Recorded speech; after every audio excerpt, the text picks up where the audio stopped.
Hello, and welcome to the Canyon Chasers podcast that we've affectionately called the Braking Zone.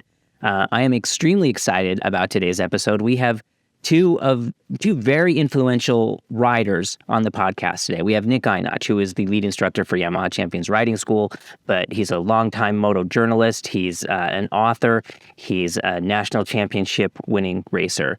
We also have the one and only three-time world champion Freddie Spencer, who is often regarded as one of the greatest road racers of all time. He has really made a name for himself by winning the GP250 and the GP500 series in the same year, which in today's speak would be the equivalent of winning MotoGP and Moto2 in the same year, which would be absolutely unheard of. He went on to start the Freddie Spencer High Performance Riding School, which became the Yamaha Champions Riding School. And they sat down with us. So without further ado, let's get into it. I'm really excited that you guys both agreed to do this. I think you guys are both, I'm not really one for like hero worship or adoration, but you guys both had a pretty significant impact early on in the kind of rider I wanted to be. Nick, with your journalism, Motorcyclist magazine, like your alcohol article hit me at the exact right time. So there you go. Right. Positive outcome. And the pace, the pace changed everything. And I was so impressed when you wrote the Pace 2.0, where you revised it. And then, of course, Mr. Spencer, the last man to win 250 and 500 in the same year. I mean, that's amazing. Anyway, so like some of the things I was hoping we could kind of talk about today, I'd like to ask you a couple questions about your early career. I think it's always interesting. Freddie, you started racing at the ripe old age of 4, I believe. And then kind of a key message I was kind of hoping to get out of this podcast. All the time we hear, well, that's a racing technique or whatever. And I wanted to talk about why racing matters so much. That I've always argued that it's as close as we get to scientific evidence because it is measurable and because it is repeatable and stuff like that. But I'm sure you guys could say that way better than I can. Well, racing, listen, I've said this many times. I learned everything basically I know about riding a motorcycle in my yard as a kid. And that comes from what you said about the repeating aspect of it.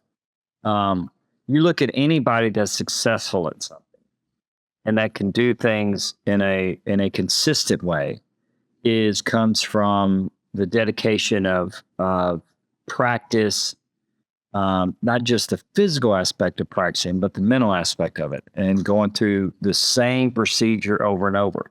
It's also how you make those steps. You build your sequences of what you do, and you develop the feel. Riding a bike is as we know, and I'm sure to talk about it, it's about the analytical and the practical side, the technical side of understanding not only the inputs but also how the bike works and blending those. But it's really about what you develop in the trust side, and that's the enjoyment side. But it's also the performance side, and performance, side doesn't have to be so much about speed, but in how you achieve the self-achievement of none of us are perfect, and you'll never do it perfectly, but getting to that point to where you have that tight control, and that is developed in my case from racing. Now, I've heard a story, and I don't know if it's true, that when you were a kid trying to understand the bike, that you would go out on your motorcycle in the mud and practice with the front brake and just falling over. Is that a true story? Is that how driven you were at that age? In Louisiana, the weather changes all the time. It's like yesterday, it's 8 and 30 degrees, and today it's going to be 60. So but I was always different conditions. And so what I would do, and normally is I had a hose, long hose, got my mom to buy me this long hose. And I would wet one edge of the corner. I had a little oval. I had many different little layouts around through the trees and things. But this one particular area I had layout. And I would practice front end pushing and sliding and rotating the bike. And I would change my lean angles based on my grip level and how quickly I'd get the bike.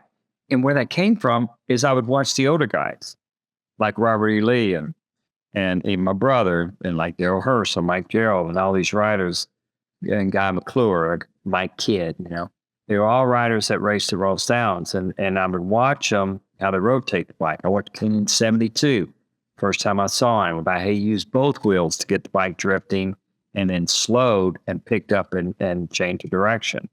So I would watch the other guys. Now, I'm not sitting there saying I understood exactly, but I would try to emulate it. And then I would feel what it felt like. And that's what I remember. So, yes, I told a story about, I'd go in and crash until I figured out the lean angle, the speed, stop crashing, right? And I understood the grip level. But yeah, that's what I would do. I would just practice those different, what I would see, and then I would try to incorporate it on a much smaller scale in what I was doing. And it taught me, again, bike control, how the bike worked. And most of that at that age is just intuitive. So you were 4 when you did your first. Was this something as a little kid you were just fascinated by motorcycles and it was just something you had to do, or? My dad had always loved bikes. I mean, he was like Warren Brando in high school. I got pictures of him with the cap on and the leather jacket. Oh yeah, he loved bikes. And so my dad was like almost 40 when I was born. And so it was just local racing. And my brother again would race a little bit. And I tagged along. I want to do that. And so they got me in little Briggs and Stratton. That's how it started. I had a little track outside Dallas called Lake Lavon. And I finished dead last my first race. It was an absolute disaster. Got lapped. And my dad would tell the story. I don't remember that part of it, but he said, I come in, I was completely on the limit. Like there's no way, and I want a bike and I was very driven, and I think, it's not uncommon, when it's something that is ultimately, I believe this, my passion, my purpose, and I was relentless in my desire to want to get better at it. I've always kind of thought that you have to have the stars align, right? You have to have the desire, you have to have the talent and the aptitude, and you have to have the opportunity. And, a lot of us have 2, but not very many of us get all 3. Yeah, you couldn't be, I agree with that completely. I've said many times, they said, well, what makes a great champion? I said, well, the desire, is one, but, and then your work ethic, because there's going to be times along the way, and I went through it. I've said, someone asked me about being burned out. I said I was burned out in 1979. 4 hours a day, 5 days a week, and racing sometimes 15 races a weekend for 40 weekends a year. Oh my gosh! Oh yeah, I mean, relentless. I never got tired. I'd ride 5 road race bikes a day. There was a point in 75 and 76, 77 where I was riding an RD400 and a TZ 750. Same day, back to back. I'd ride anything. I'd love to. I'd win on both, any of them. I just go and go and go. I would take my helmet off. I could ride like that because of all those 5 hours a day of riding. I developed the skill to be able to, I'd work with the motorcycle so well. The motorcycle did most of the work for me. I would just input at the right times, So those skills, natural ability, and you couldn't be more correct on opportunity. You have to want to believe. I remember at the match races that I was walking with Dale Singleton. We were walking for the first race on that Good Friday in 80. And he goes, aren't you nervous? I go, not really. I mean, I've worked my entire life together. I was ready, and I went out and won the race, beat Kenny and Barry. And, you got to feel like that you are up to that moment and up to that thing. And that's where there's a difference between arrogance and confidence. I am the most, I never assume anything. I never expect, that I'm going to do it. So I work tirelessly, That is one of the biggest things. If you walk down a track day, you walk down a club race, you walk down a Grand Prix, it's much different. Grand Prix riders, believe it or not, are much more like, we know we got to work at this, and we know we got to perfect it, and we know we got to do it. And it's what allows us to get to that level of performance versus a person that says, oh, I do this, I'm good at this or whatever. And that they don't understand just that one moment of that train of thought affects your ability to improve, you know. Now, Nick, you had a lot of opportunity too. You kind of grew up in a motorcycle household as well, right? Yeah, very lucky. My dad was riding motorcycles before I was born. And when I was 12 years old, he took me down to the Suzuki shop, State Sport Suzuki in Salt Lake. That's where you live, Dave, and bought me a TM 125. And the RM 125s were out, but I was so little I couldn't possibly fit. I barely fit on a TM 125. We went over to the across the street from Upland Terrace Elementary School. There's a gully, and he would take me over there and let me ride in the gully, and let me ride in the gully, and that's how it started. It changed my life now that I look back on it. So, Freddie, you and I, so many people out there are so lucky to have riding parents, and if you are a riding parent, I'll tell you, getting your kid involved in motorcycling, boy, girl, it is a great life, even if they don't do it professionally. Yeah, I think I started on the little XT80s. I'm probably about the same age, 12, 13. Yeah, and we're about the same size. We're towering hulks of men. But yeah, I couldn't touch the ground on anything. Still can't. But was it always a desire to ride a motorcycle? Was that always there that you had to do it? Yep, always there. Always just rode with my dad. Before I was 12, my dad would let me sit on the front of his GT 750. Remember those 3-cylinder 2-strokers? He had a Suzuki Water Buffalo, they called it. Sit on the front, and he'd get us. He'd let me do the throttle, and I couldn't shift, but I'd let me do the throttle, and so I was just totally into it. Wanted it so badly, and they held it over my head like so many kids. That's what you can do, parents. You can hold this over their heads and say, A's and B's, clean your room, or no riding, and that's why Freddie and I are such exemplary people. Hey, my parents, I couldn't ride in my yard no matter how much I wanted. I didn't keep my grades up and stuff, so that was good. And then, Nick, you went on to have a pretty impressive racing career as well. Like, you and Rich Oliver had some pretty exciting races back in the day. Yeah, I don't remember him at all. Who is it? Yeah, Rich. Rich beat me pretty good every time. I might have beat him one time. I can't remember. Maybe at Willow. I can't remember. But yeah, he beat my butt. He went undefeated a couple of years. He pretty much owned 250 GP, and he beat my butt pretty good. But yeah, I finished second and third every year I ran, and just loved it. And was doing it as a magazine journalist, and had Steve Bagansky as my tuner, and we just had the time of our lives. Just laugh out loud, fun, and boy, if we ever qualified in the front row, that's all anybody heard about. We'd walk around the pits, we're on the front row. We really enjoyed it, and it opened so many doors. I think Freddie, it's true. Probably when I applied to work for you in '97, I had some racing accolades, and that I think that got me in the door. Is that fair to say? Yeah, and also just that even though it wasn't going to be so much a racing school, but it's that standard. That I was looking for. Nick did that perfectly. I knew he was the right person. So it worked out perfect. It was great. It was great 11 years. I really believed in a world champion doing a school, because as I went through my riding career, I interviewed Freddie a couple times. Definitely that rubbed off on me. I got to hang out with Eddie Lawson. I was doing stories with him. His way rubbed off on me. Thomas Stevens helped me a lot. He was a national champion. Scott Gray helped me. Some of these people that came into my life at the right moments helped me. And I learned from people that were better than I was. And they gave me the right information at the right time. And so when Freddie announced that school, I was like, that's the way we should do it. It should, ideally, it's someone who has done a lot of stuff. And at that point, I'd won on 250s and super teams, which were unlimited, literally no rules, 4-strokes. So I had seen, and I got tired on the super teams bikes. We won championships because I did well on 250. So I truly did believe, which Freddie taught, is that if you ride correctly, every bike works. And that was a big part of his push. So I really believe when Freddie, 250 national world champion and 500 world championship in the same year, and he said, I'm going to start a school, I was like, that's where I want to be. And I got him a resume and went in there and paid him to hire me. I paid him a lot of money to hire me. It was pretty good.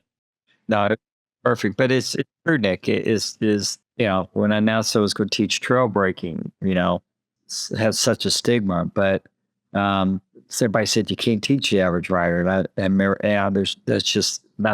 not the case, and more importantly, it's not so much about it not being the case. It's how you get the bike slowed down and turn, and you can make corrections in corners and things, even if you look at it as slowing and turning, using the brake as you're slowing and turning. So there was a lot of things, even 25 years ago now, that people had beliefs about. That's not so much the case, but there was a belief that to ride a bike properly, it was about skill level, about talent, instead of what it should be about, which is technique. Talent, you can go faster, more consistent, okay, different things. And that's even just a combination of where your sequencing and your technique, your inputs are so repetitive and so under control that all your thought is going toward management, because there are two separate things. And so, again, my belief, and I even understand better today than when I did 25 years ago, of course, that those two things work together. The better you get at being consistent with your technique, the better that is, then the better you can manage the riding, corrections, choices. What has changed in the last few years, at least, is that so many people now truly believe in trail braking because what it has done for their riding. And if there's, obviously we'd like to get lessons across to people every time we talk. And I know Freddie is really the same as I am. I mean, we want to just teach this correctly. But if once you start the trail brake pressure into the corner, and that is just leaving the brake light on past the turn in, you're leaving the brake light on past the turn in, you're controlling your speed further down to the slowest part of the corner, which is down past the turn in always. You're controlling your steering geometry, so your bike actually steers a little bit better, a little bit lighter, and you're controlling your front tire contact patch, which you want at that point. Once you start to play with that, it changes your life. It changes your riding, and you become the person who writes into these websites when someone says, "Hey, Nick Ienatsch, you're an idiot for teaching trail braking. Dave Palazzolo, were you trying to kill people?" Now we have people writing and say, "You're 100% wrong. This is exactly what we should be doing." And it gets back to the question, Dave, that you started with is racing and street riding. And what we realized pretty quickly as we taught is that the bike has no idea whether it's on the racetrack, downhill turn 5 at Elkhart Lake, second gear, tight corner after a long straightaway, or a right-hander in a hayfield after a long straightaway. The bike has no idea whether it's at Elkhart Lake or on the street, running along the river, running down the canyon. The tires have no idea. So what Freddie did in '97 was said, boy, you know what? This worked to win world championships, and it will work to allow each rider to find not the speed of the world champion, that has nothing to do with it, but the consistency. So everybody out there that has this idea that, racing and street riding are exactly, are different riders. A road racer gets 0 points lying in the dirt. They get 0 points going slow. So if you go fast and crash your brains out, or go slow and not finish in the top, you get 0 points. You don't have a career left. And street riders, ruin your life by crashing a motorcycle on the street, ruin your health, ruin your bank account. So Freddie, this idea that we still push very hard really has changed lives. Fair to say? Absolutely, Nick. I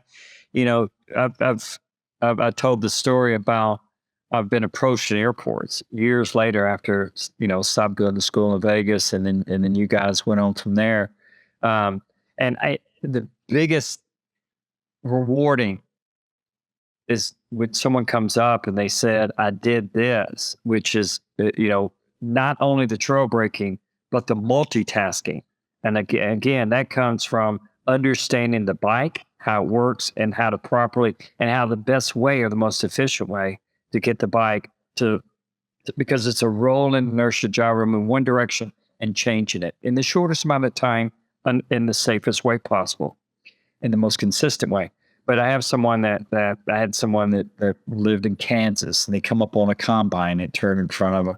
He said, "I rolled off throttle, got on the brakes, moved my body, and got the bike to pivot and rotate, and and I barely clipped the right bumper of the combine. Now, you don't know how those situations are going to turn out, but but that's an example of understanding how, or certainly what we taught, but also have the right choice. If you don't know, let's say, and this is where Nick was saying about, well, on the racetrack it's used for speed, but the whole point and the whole point I wanted to do it, even though maybe it wasn't going to be easy, and the reason is control, and to be able to make in that position a choice that gives you the best chance to get out of that in the best, least unscathed possible, and not be plastered on the side of that combine, right? I mean, it's just, those are the two choices that we have, right? That's right. And Freddie, it gets to this saying we have at our school, and I Mark Thompson, one of our former Marine Corps majors, brought to us, and I don't know where he heard it, but he said, if I'm wrong, I want to be wrong for the shortest time possible. And I just have to ask everybody out there that teaches riding, that wants to ride, that is going to be anybody out there involved in motorcycling, why don't we try these things? Why would you stay tied to any particular habit? Why don't you try these things? Because here's the deal. This is not tennis, where Freddie Spencer says two-handed backhand and Troy Corser says one-handed backhand, and they argue about one, and the ball goes in the net or what it doesn't. This is hurt yourself. This is 4,900 riders per year over the last 5 years. So 25,000 riders in the last 5 years have died on motorcycles in America. And so at some point, Freddie's passion, my passion, has to be realized that this all counts. So if you're going to ride a motorcycle, why don't you do it best practices? Why don't you do it the very, very best you can? And you all would sit there right now and say, yeah, that makes a lot of sense. So anybody who's tied to some of these past techniques, straight line braking, get off the brakes before you turn, not right. Ride like this in traffic instead of covering the brakes in traffic, not right. So the idea is that we're going to accelerate through the corner, not right. We're always playing with our speed to match our radius. So, and to be specific, we only accelerate when the corner opens. So if this is what you want to do, you want to ride a motorcycle, something that could hurt you and kill you, step up, listen to what we're saying, understand that the world champion says this works, this doesn't, this is right, that is wrong. And what we're going to do is we're going to stick with what works and what is right. And riders, wherever you are, if you have the desire, if you think, man, this is really something I want to do, you will be very, very good at it. And Freddie, I didn't tell you this, but it broke my heart. Guy called me. We were at a track at Button Willow. He called me, picked up my cell phone. He said, my name is Luis. I just got kicked out of the Motorcycle Safety Foundation class. They asked me to leave because I wasn't downshifting correctly. And I said, well, why didn't they teach you? And he said, well, they didn't. They asked me to leave. They gave me a piece of paper and told me to leave, that I shouldn't ride a motorcycle. And so I said, well, I've got an instructor in your area. So one of my instructors, YCRS guys, shows up in the parking lot, teaches him. He's riding, having the time of his life. And Freddie, that broke my heart. Have you ever told anybody you shouldn't ride? Right. No. Yeah. Of course not. I mean, how many times did you call people at the school we had in Vegas? They were struggling 9 o'clock at night, and call them like, what can we do?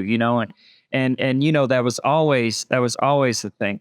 Well, we had one of the students, Nick, and you might remember this, Nick, but I remember it so well. He, because we'd have people stand up at the beginning of class, introduce themselves, and he was one of those that never been on a bike till he was 37. I believe he was right about 37. He goes and he buys, they sell him a sport bike. He said he lived about 2 miles. He lived in St. Louis, about 2 miles from a dealership.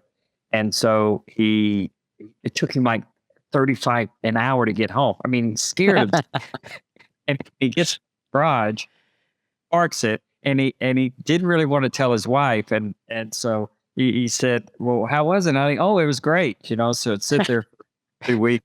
And in those days, you typed in ride schools, the school would pop up. And so he said, that's why I'm here. He said, and I went to do some training and they, I didn't do a very good job or whatever. So he was there, and it's exactly like it was. By the second day, I told him, you're one of the fastest improving riders we've had.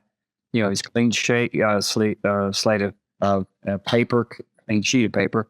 And he basically learned, picked up, and he went on to be one of serving one of our best students. And I think he ended up even helping when they built the track there in St. Louis and got involved in the community and things. But that happens every day too. Not only what the sad story that Nick told you about, where that people just throw in the towel or give up, but also in both ways. Whether it's in that case the MSF local gave up on that student, or the fact the student is not getting the proper training. That's why the training part is so important.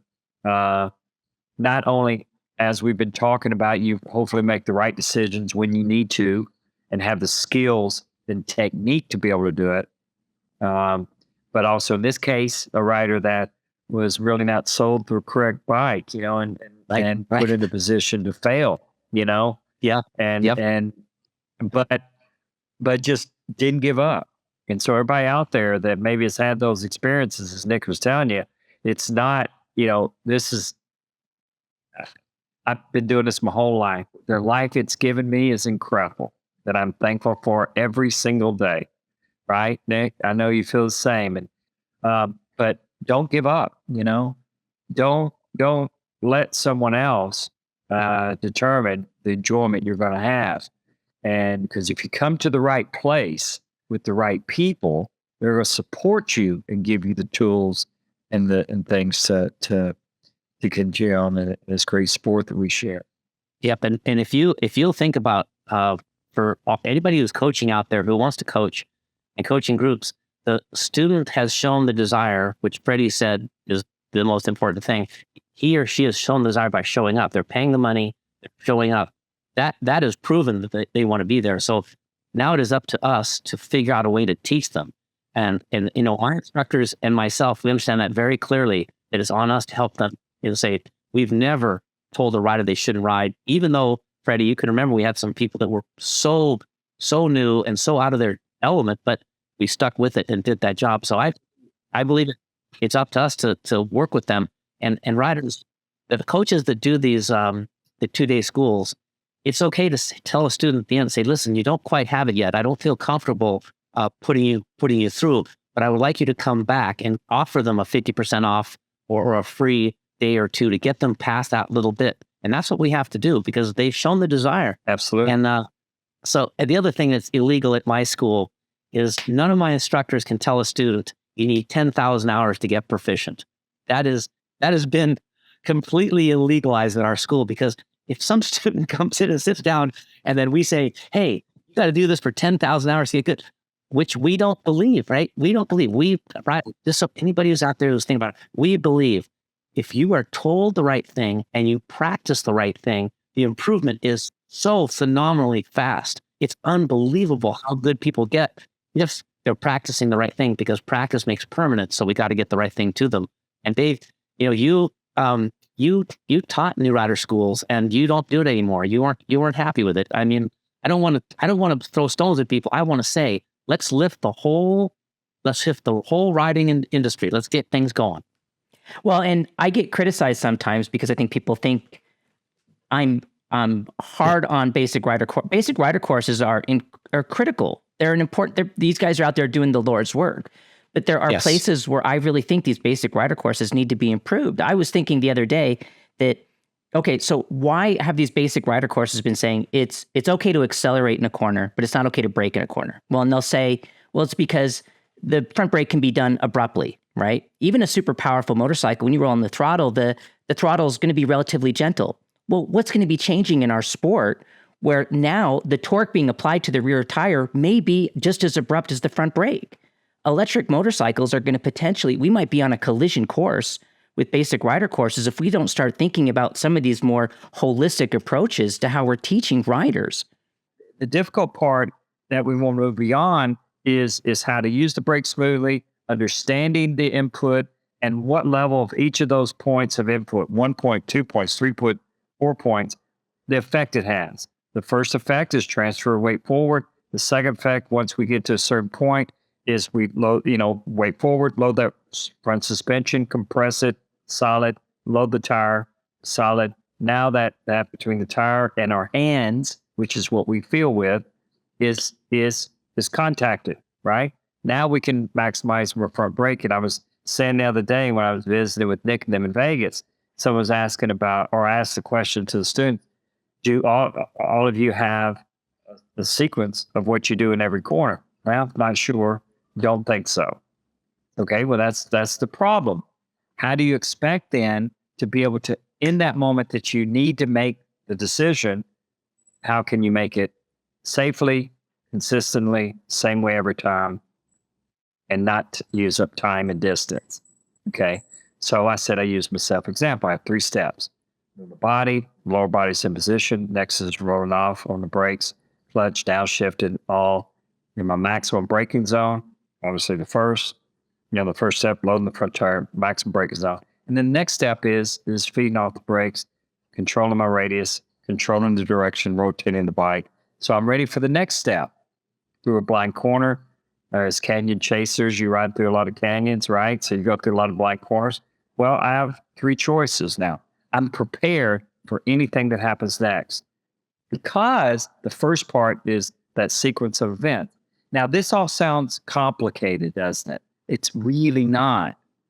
When you learn it, you understand how the bike works and you train yourself, and we all have this capacity to do it, is to be able to feel those things, remember it, have that sequence of events. Now, let's go back to what you said, though. Well, or don't teach it because you can be abrupt with the brakes, right? That is a cop-out. It just is. I mean, it's like if you understand the benefits, and I used to say this in racing terms, especially in the old 2-stroke days. Now with electronics, you can certainly have the adjustments to be able to mask a rider's weaknesses. If they're abrupt on the throttle and everything, you can do that. In the older days, throttle controls everything. And so, but I always used to say everything's a compromise, and, I think that's where you have to, we can move beyond, the old belief of, well, I'm not going to teach someone how to use the brakes in a corner because these 2 things can happen. Right? Right, Nick? I mean, it's like, that's just unacceptable in that respect, Yeah, almost every answer that we give as coaches begins with, it depends, right? It depends. For instance, you couldn't accelerate to a corner when the corner is less than 90 degrees. You turn in and accelerate because the corner is opening. But it gets back to the basic idea. We accelerate, we can see the exit and take away lean angle, because an accelerating motorcycle lengthens the steering geometry and wants to run straight. So it becomes very straightforward. And right now, there's somebody listening to this thinking we're crazy, that we can't teach new riders that. And it's only because the current programs out there that we've seen and studied don't have the right order. They're not in the right order. And I'm not here to rewrite their curriculum. I would rewrite their curriculum, and I would love to, but they're not asking me. So we're not here to rewrite their curriculum. But so many of those type of rider coaches believe we can't teach this to new riders because they don't start the process correctly. They don't start the process with the priorities that Freddie mentions and that we work on so hard. And that's provable. And it's so funny because I swore years ago to never discuss riding technique without a motorcycle in a parking lot or a road or on track. I just, because everything works in theory, right, Freddie? Everything in theory works. Do all your braking in a straight line. Oh, that's such a good idea. Get all your braking done before you steer. Oh, fantastic. And you would be safe forever. But now all of a sudden you're on a sport tour with your sweetie on the back. It's raining. You're in a corner you've never seen before and it tightens. And all of a sudden you've let go of the brakes at tip in and you're across the center line. And if there's a truck there, you die. So that's the problem, is that the theory that I promised myself I would never discuss without a motorcycle, it can sound just exactly right. And if I have a motorcycle there, anybody who we're discussing this with will feel the control of brake pressure on past tip in. They'll feel the cut reaction time of covering the brakes. They'll feel this. And I'm a guy that just believes that we will try to make this best practices. That we'll say, you know what? This works for the world champions to go really, really fast and not fall down. This should work for my students to get to breakfast on Sunday morning at any speed they want and not fall down. And that's my belief. And I'm naive enough, Freddie, to still be pushing it. No, I think, the thing is, Nick, I think, one of the things, and you're correct. I mean, it's easy, and again, it's based on, speed. You have someone listening right now and they go, well, I don't really go fast enough. I don't need to use the brakes when I get to a corner. Because to me on the street, I want to use the least amount of lane angle. You see someone riding on the road and, they're going in and probably the majority of them, just saying, not being critical, but majority of them, they go in a corner and they might vary in a corner. They go through 5-6 feet. And the only way if they misjudge your speed is they have to apply more lane angle. Now, see, because I'm such a cautious rider in general, I don't like taking risk at all. So I get in that corner and I have to apply more lane angle. My concern is always, well, what if a car came through and dragged some rocks on the road? My belief with this, I'm very passionate about it, as you can tell. From the very beginning, it's always been, is if I can make an adjustment in the area that I have to make the adjustment, isn't that better to have that technique than not? I'm just, just from the standpoint of, I'm not asked, and I know that we can all go in a corner in different ways on a motorcycle. No one understands that better than me. I've done it all different ways, but I also believe in having the most control and the most options.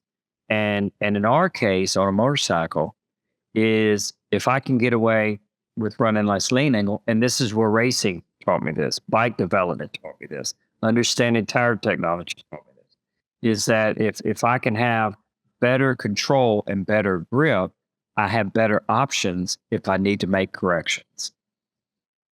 Right? I mean, so you can tell me all day long, and I will say, good luck with that. And I'm happy, and so you're right that we can go through corners in all different ways and enjoy that. But I'm just saying, I think that if we look at the best way to have the best control at any given moment, the better prepared we are.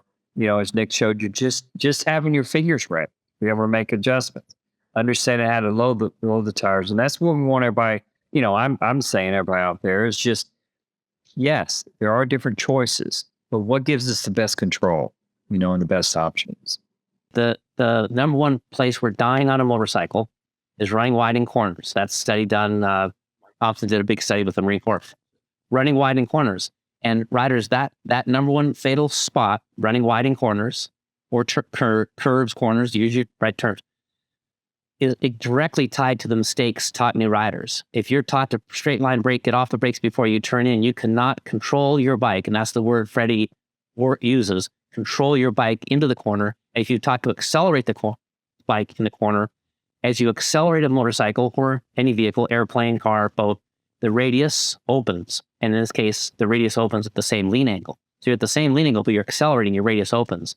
So these two, that fatal point can be tied directly to new riders or riders believing they get all their braking done before they steer and then accelerate through the corner, directly tied. So at some point, when Freddie says, hey, do it the way you want, but good luck.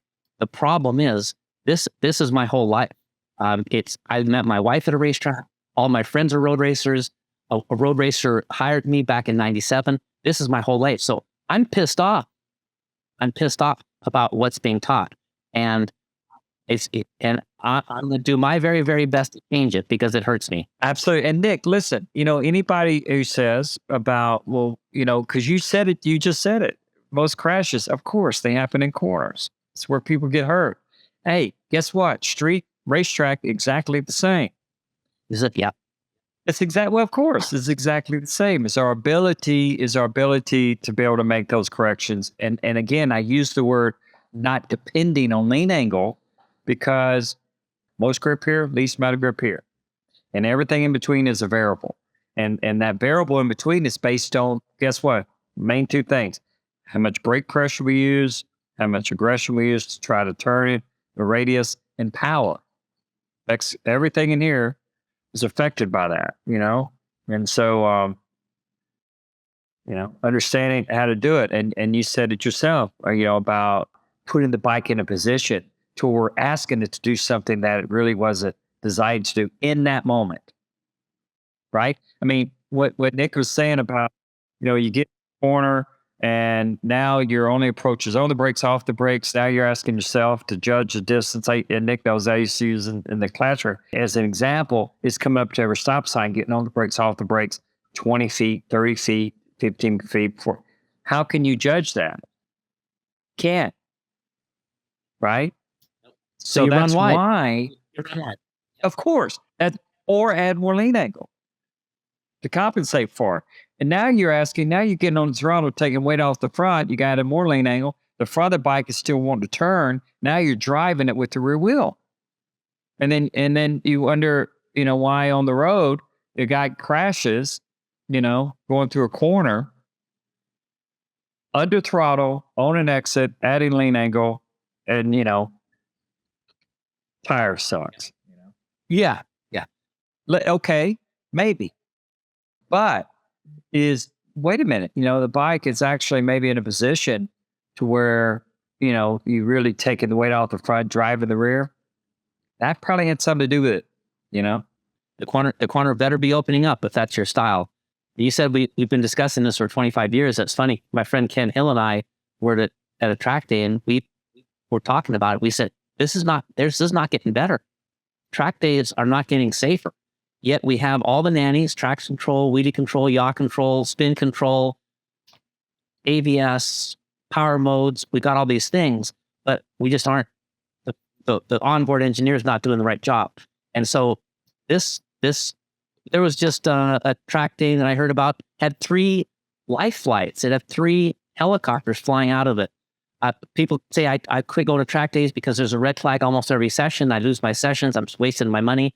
So even where we think that people are riding well and are learning, are still not. They're still not got these things figured out. And I'm telling you, there are answers out there that are life changing for you all that are doing track days, much less street riding. They're just life changing, where it changes everything you're doing all of a sudden. And Mark Thompson, this Marine Corps major, he said it best. He goes, before I met you guys, every corner was kind of a crapshoot, track or street. Every corner was kind of like, man, I hope this all comes together. Now open it's just, yeah, that's right. Open pray.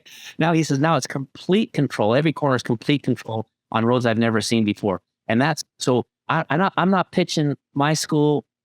I'm saying there's a world out there waiting for you that will change your life and make you that rider that you want to become.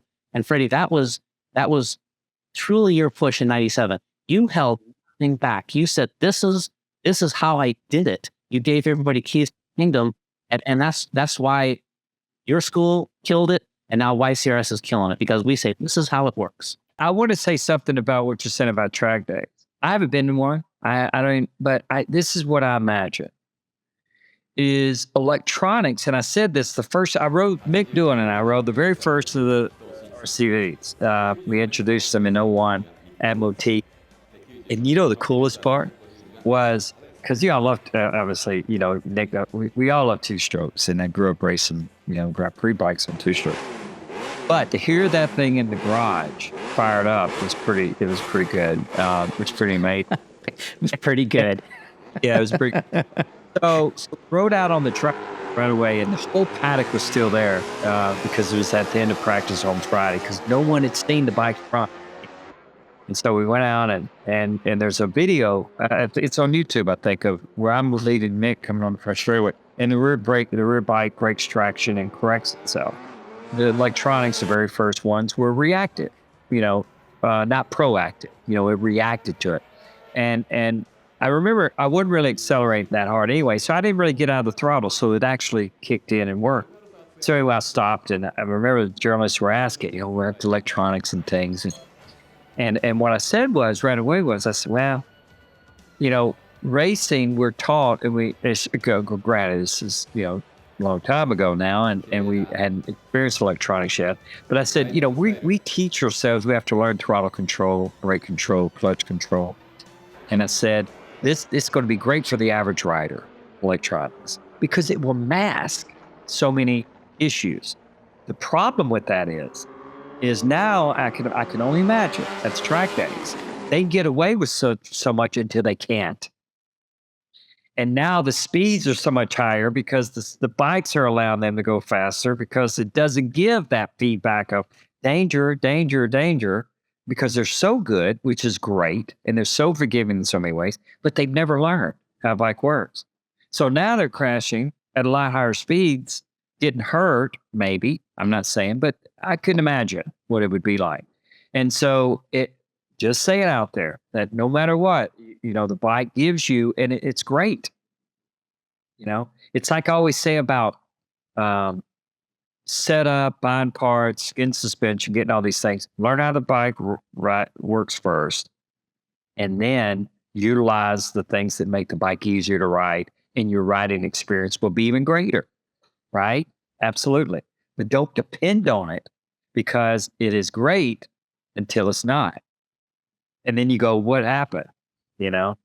And that's just, my opinion, Yeah, the crashes are more violent because it's not like an old day, like an SV650, they just ran out of whatever and they low slide into the dirt. Now they're so far beyond where a normal rider could get to that it's like these violent high sides and these, and it's sad, right? Like it should be. I'll give you an example. The one thing I'm doing the chairmanship or I'm involved with the MotoGP panel, so I don't get to ride that often much anymore over the last 5 years.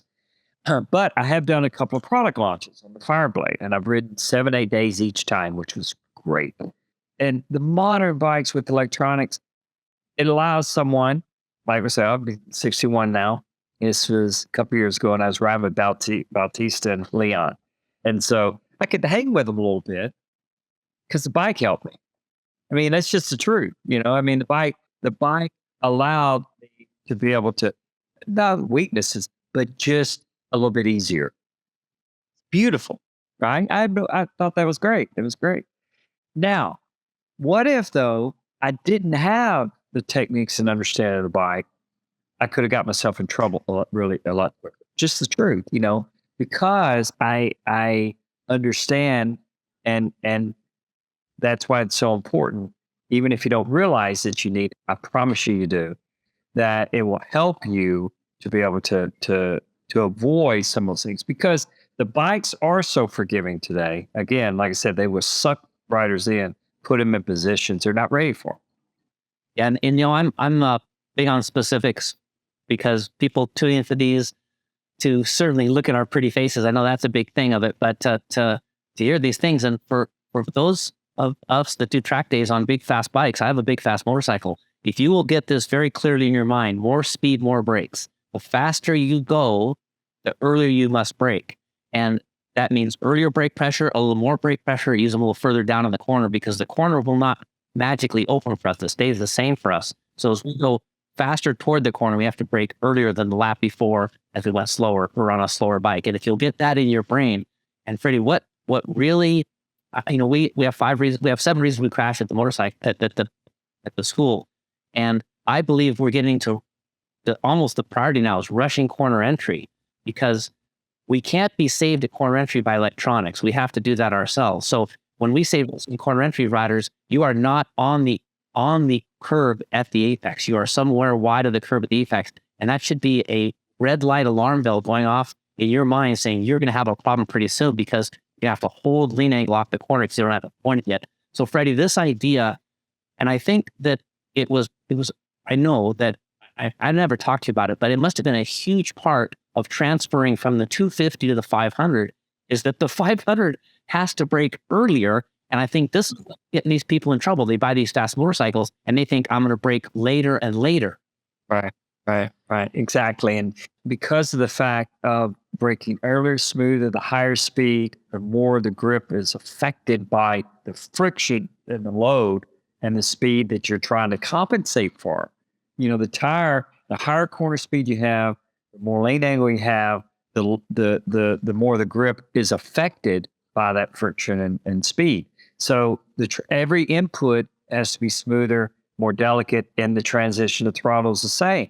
You said the violent high side, is, traction control is going to save me, and so they get, possibly, more than likely, they have been run a certain speed. Now they're 1 or 2 miles an hour, and that's all it takes. 1 or 2 mile an hour more, the same application of throttle. Now it's over the grip level. And way over the grip level, because it's overwhelmed the traction control. It has. It's overwhelmed the traction control, and the traction control can't react fast enough to be able to compensate for that.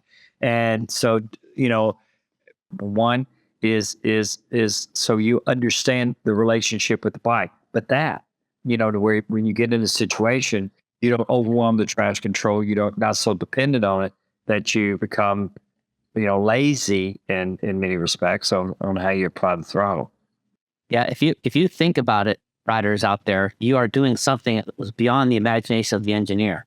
The engineers who designed that machine never imagined that you would miss the apex, start to accelerate, and add lean angle, and it overwhelms it. It overwhelms it. So this idea behind earlier brakes, not rushing corner entries, is becoming a bigger part of our school because we have such fast motorcycles out there, and that whole rushing the corner entry, you can't get the bike pointed at the apex. That's really what we're pushing, and you have to start to coach yourselves, riders, because the crashes can be so gigantic. And it's funny, Freddie, that if anybody's looking at us saying, hey, there's these two old guys talking about this stuff, everybody, we wanted the high level. We went very, very fast, and we still go fast, right? Freddie, you jump on these bikes, dude, and you're rolling. And so we are proving it every moment. And that's a big thing. That's a big thing. Yeah. And the thing is, Nick, it's the part that like I said, is if it's not about talent, or it's not about age, or it's not about the speed you go. It's about, this is how a bike works. And these are the dynamics that you're working against as you put this bike in the correct position. And that doesn't change. It just doesn't change. And it just doesn't. And that is the part, again, of control. And that's why when I was racing and started school, I didn't come out to students and say, well, you can't learn this because you don't have the same talent. No, it's a technique. It's someone out there that might be younger that looks at this and goes, yeah, but I'm riding a modern bike. Okay. It's not, it's irrelevant. It's about, this is how the bike works. And it's one of the things that is great about what we do and what we have so much of an impact on how the motorcycle reacts or doesn't react. I've told the story a few times. I've had a couple of crashes on corner entrance at a Grand Prix, and it threw me off. The track was drying, and anyway, I hit a wet spot. It threw me off left side. And then the bike went through the corner perfectly. I was chasing it. There's a picture of me chasing this bike. I was trying to catch it. We got bonus money for pole position at the time. No, but anyway, I think the other thing, Nick, that you said so well about, the mid corner, the engineers, is it's mechanical. And so the application of throttle, certainly the traction control kicks in, but the application of throttle, how you get on the brakes, transferring that weight, loading the tire, making the direction change, and then being able to make adjustments, is all controlled by us, and so the better we understand that, the better we do it. That is the consistency through all the years, through all different motorcycles, the evolution of the modern bikes, and certainly with electronics. One of the biggest track racing organizations in the country said they were cycling through 60% of their members every 2 years. So every 2 years, 6 out of 10 racers riding with them quit. And why do they quit? Well, you crash yourselves out where you're physically hurt, or you crash yourself to the point where you can't spend the money, or you go to races or track days, and there's so many red flags that you get half the riding you should, and you do something else. So there's a lot of push to this idea of getting things safer.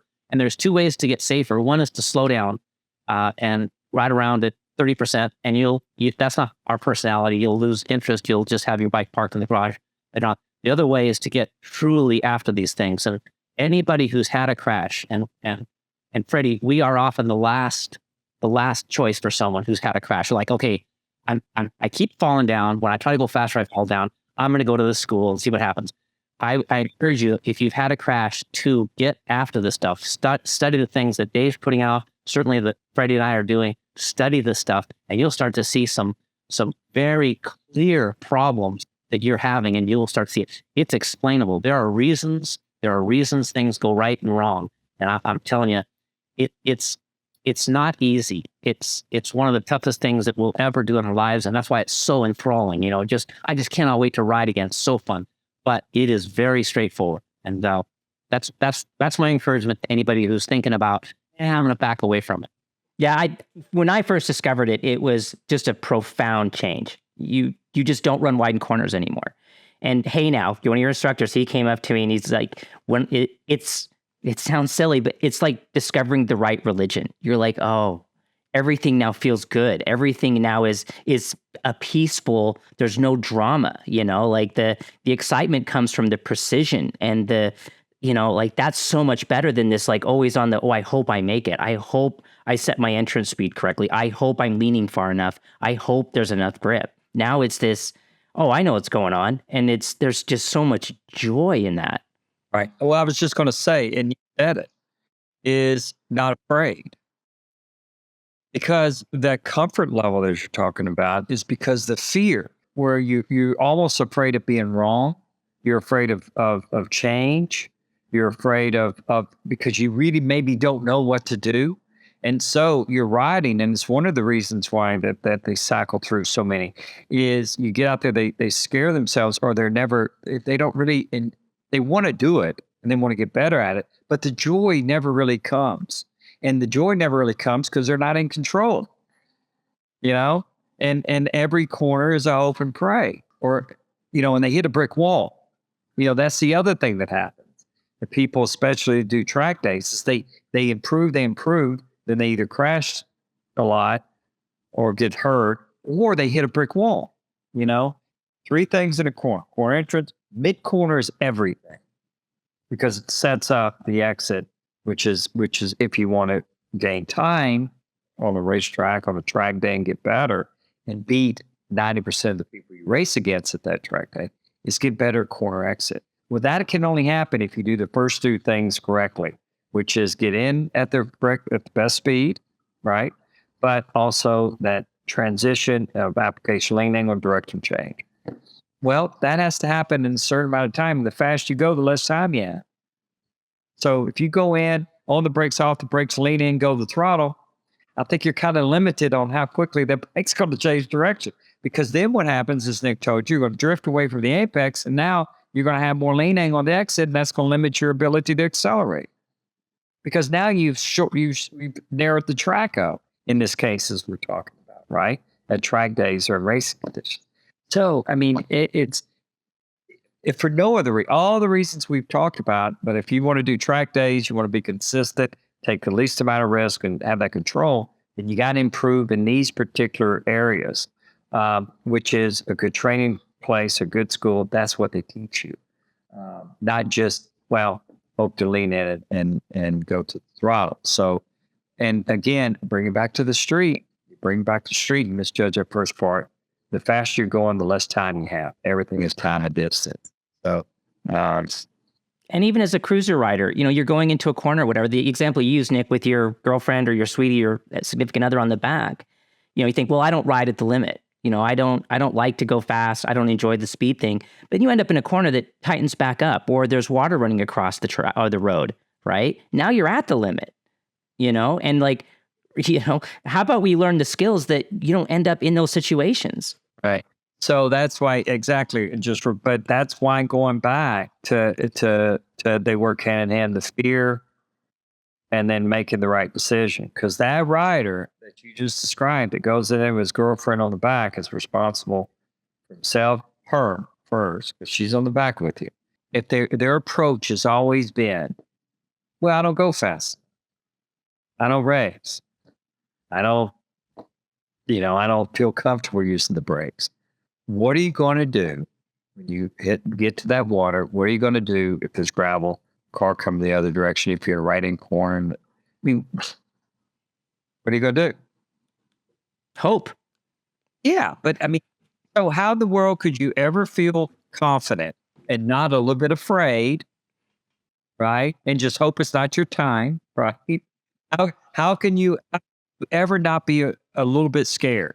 And that panic in that moment, we're all the same. This has fear knows no talent mode. It just narrows up your thoughts. It narrows up your reactions. It slows down everything you do and your reaction. It's you know, that's all. I mean, I don't know what else to say. It's Yeah, I don't think being scared is fun. I don't think riding in fear is a fun experience. And I ride to have fun, yes. I mean, that was the whole point. It's why I, when Nick said about, me when I started the school, that was the thing I felt most about. Everything that I utilized or put in that first program, trailbreaking, we used moving our body, teaching what I had learned over my 29 years about how a bike works, and how we interact with it. So it was all geared toward, as much as anything, the joy that I get from riding, the joy that I remember when I close my eyes before every Grand Prix. I close my eyes, say a little word about basically, let's keep everybody safe. Let's have a great day. But I would think about my yard. When I rode my yard, I could feel the air change between the front and the back. The trees were thicker in the back than the front. That's how aware I was about just the sensation of riding. That's incredible. It gave me everything, Well, that just gave me goosebumps. That's pretty touching. That's incredible. Yeah, because I think we've all experienced that. Yeah, of course. That's what we share, right? That's the great thing that we share through motorcycling. That's why I'm sitting there talking about this. I mean, we actually care. It's a lot. There's a lot of people out there that care. It's not about that, but it's just that we understand this and want to help others to have the best opportunity to understand. Yeah, and right now, if we look up in our local Craigslist, you'll see a bike for sale. It's 6 years old. It's got 2,300 miles on it. It's for sale with the jacket, the helmet, oil filters, and extra oil. And that rider says, I don't have time to ride, but they've never experienced the joy that we three have experienced, because they are literally doing something wrong on the bike at the wrong moment. They're not riding the bike the way it was designed to be ridden by people like Freddie. And so that joy part is huge. And Freddie, Ryan Burke, and everybody's listening. Ryan Burke is a 6-time MRA #1 plate holder, just dominant in Colorado. He came to the school about 7 or 8 years ago, and then he started winning championships. He told Freddie at the school, he said, Freddie, I was afraid to go to YCRS because I didn't want to ruin the joy I have in motorcycling. I didn't want it to make it all super processive and logical and boring and banal. And he said it became more fun from learning how to do it correctly. He gained joy, and then he said, and winning never gets old. And that was really a couple specifics. We talk about direction change and direction change and lean angle are separate issues. And I wanted to talk about direction change really quickly, because what is getting us hurt on back roads, in intersections, in off ramps, and on the track is failure to get direction. So I will say, I'll start this with an idea that corner entry, the time that you go to the brakes, downshift, eyes, body position, tip in, all that corner entry is just to get the bike ready for the exit. When Freddie said you want to drop your lap time to get better at exits. And so some of you might have thought, oh, I need to accelerate early, but with the caveat is that you have direction.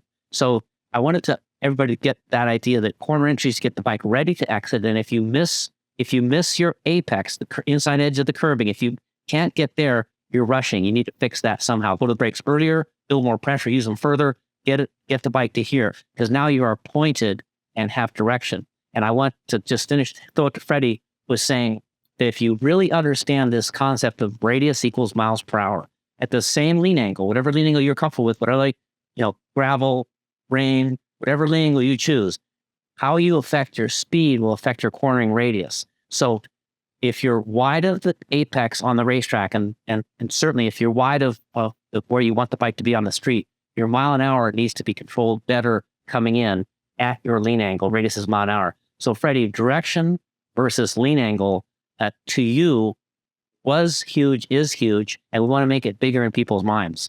Yes. Well, the thing is, Nick, what you said there, if you talking about getting the bike in position, that's going to take a certain amount of time. If you misjudge that, it's going to take longer. You could be to get the bike in the right position, which does what? Affects your ability to be able to get on the throttle to accelerate in the safest possible way, right? So if you can maintain that brake pressure, and this is the dynamics of understanding how the bike works, is that as you're applying lean angle and you use brake pressure, there's a certain point to where the brakes are making the direction the bike rotate better than anything else, because it's slowing down the front wheel, and as the front wheel turns that direction, it basically pulls the bike inward. Is the sensation you have. I used to use the saying about, like, if someone had a rod and reel and they hooked you and then they started reeling you in, that's the basic feeling that you get. But imagine a corner, you can see on the screen here, and this is the part I want to change direction. If I just use the lead angle or the natural slowing the bike at that same speed, it's going to take this long.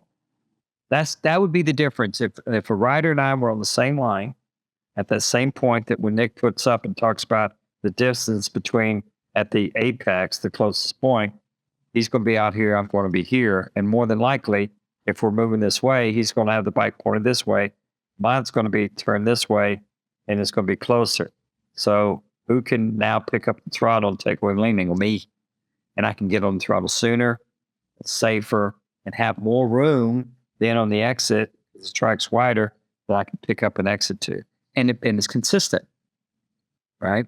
So if we look at just from a practical way of controlling what happens in that part of the corner, it makes a difference, getting the bike in the right position to now accelerate. Again, if we transfer that on the street, it's the difference between in that corner, lean angle, I have less lean angle, I can pick the bike up and make adjustments. Because on the street, we want to be careful about that apex, right? We don't want our head in the oncoming lane. Of course. Exactly. Of course. You don't want to, in a right-hand corner, you want to be, in my opinion, you want to be as far away, especially a corner you can't see through, away from that center line. And you want to have options. And you want to have the right trajectory. It's like one little thing one thing about putting the bike in the right position, Nick, and I would do this in the school, is I would talk about, I can change direction in the area that I can see in a blind corner. That means I can get the bike slowed properly and start to turning the trajectory going the direction I want.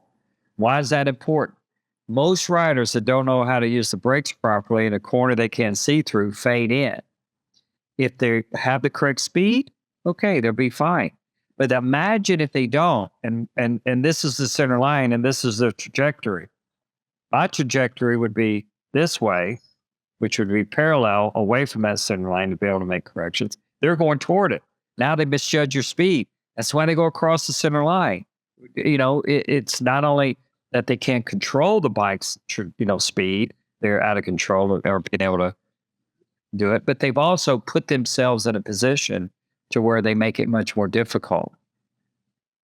That's, thinking about those things and those dynamics is another reason why that for us, understanding what we need to do on the bike at the right time becomes clearer, right? Yeah, for all three of us on this screen, and a missed apex is a disaster. When we miss apexes on the racetrack, and I'll be even more clear, when our corner entry speed or line hurts our exit, that's how you start to think about it. For all you that want to do track days and are doing track days and wants to make it really simple, as soon as our corner entry speed, line, etc. hurts our exit, we can't get the bike driven off the corner. We have to hold lean angle after the apex. We know that's a problem. So now all of a sudden you start to gauge your laps in a whole different way. Instead of just looking at lap time or who you passed, you start to look at apexes. And for street riders, and I street ride all the time. Freddie, you street ride with Alessandro on the back, right? Dave street rides probably more than all of us. But as soon as you are unhappy with your line, as soon as you're offline, especially if you have to hold lean angle, as the corner opens up and you're still holding lean angle, get direction, those are the alarm bells that set off what we're doing here. And if you really understand what Freddie's going to do for the rest of his life is he's going to use his brakes to the slowest part of the turn, which is never near the tip end, never near the turn end. So for all of us that are playing with trail braking, generally speaking, when people come to our school and they've started a trail brake and they get a feel for it, they are literally not trail braking quite far enough. Trail brake a little bit longer to control the speed, the front tire, etc. And remember, rider, if you think to yourself, well, I'm not going to use my brakes in the corner because I'll fall down, the tire will take a tremendous load, but won't take an abrupt load. So if you're snatching at the brake lever, or if you're turning the bike very quickly, that's when you fall down. If you're steering your bike in a linear fashion, braking in a linear fashion, the tire has amazing load, and that's have that confidence that it'll take load without the abruptness. I think a lot of people miss the point that a tire is effectively a spring with no damping, right? If you were to take a spring and hit it, it's going to just spring and bounce, right? But if we load a spring and release that load, the spring is now under control. A tire, really, we get kind of caught up in like dynamic friction and static friction and stuff like that. But a tire is a spring. Right. The sidewall, exactly right. The biggest change over the years has been from radials. In the 80s, it's one of the adjustments from racing standpoint that we had to get used to, and even in setup and even in the feedback was that. But you're exactly right on it, is that it's the last bit of your suspension, and how you unload it, how you load it and unload it, of course, makes a difference, affects the contact patch. So that's a very good point on that. Yeah, I want to congratulate people that are listening to this, and because this is exactly what successful people do. They really stew in stuff, and I'm really glad you're listening to this and getting these ideas going.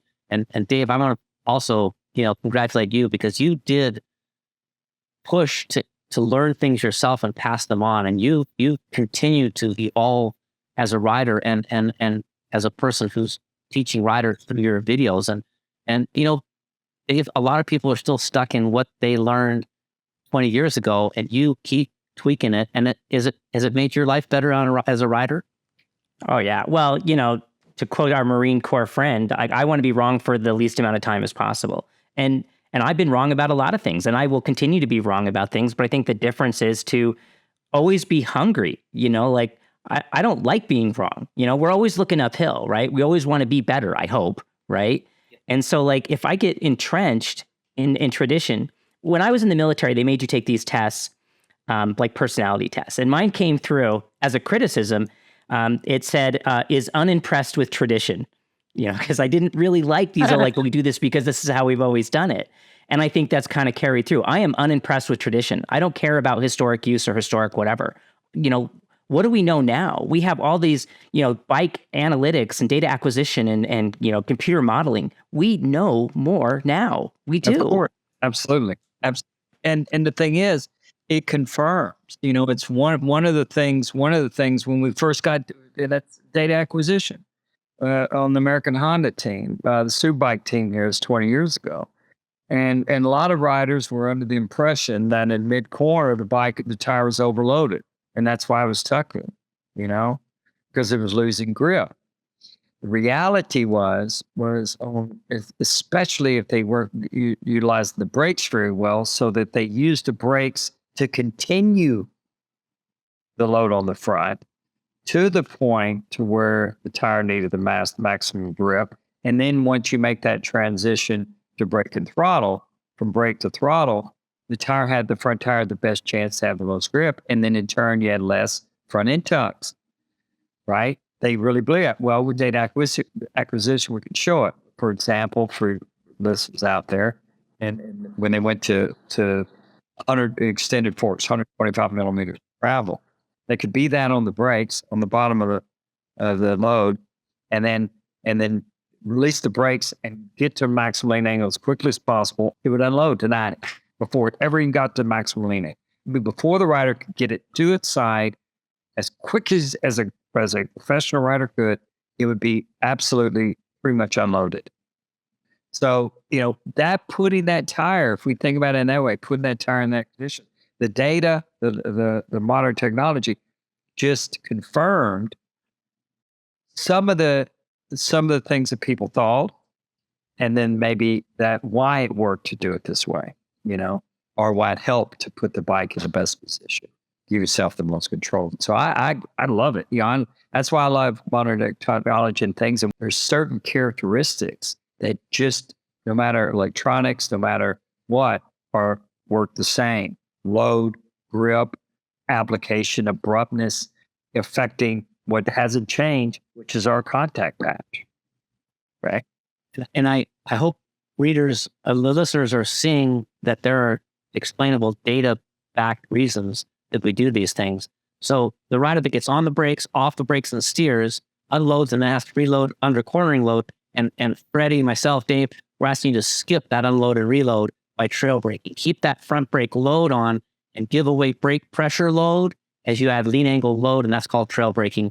You're doing it in your car, et cetera. But Freddie, 20 years ago, recognized data is backing up what he was doing when he was working with these Honda racers. They were falling down, riders, because they come in and they jump off the brake so quickly, the front tire, undamped suspension, as Dave would unload, go small contact patch, and they'd fall down. So if you had a crash at corner entry, and you're like, wow, how did I fall down? It's always because you jumped off the brake so quickly and you unloaded.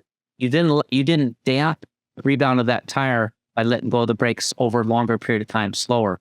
And what I hope you're hearing, the beautiful part of what I hope you're hearing, is how explainable this is and how reasonable and how data-backed it is. And it's so engaging that here we are, we're chatting about it for an hour, right? Like, we're having so much fun discussing these things, like the nuance of these things. It's amazing.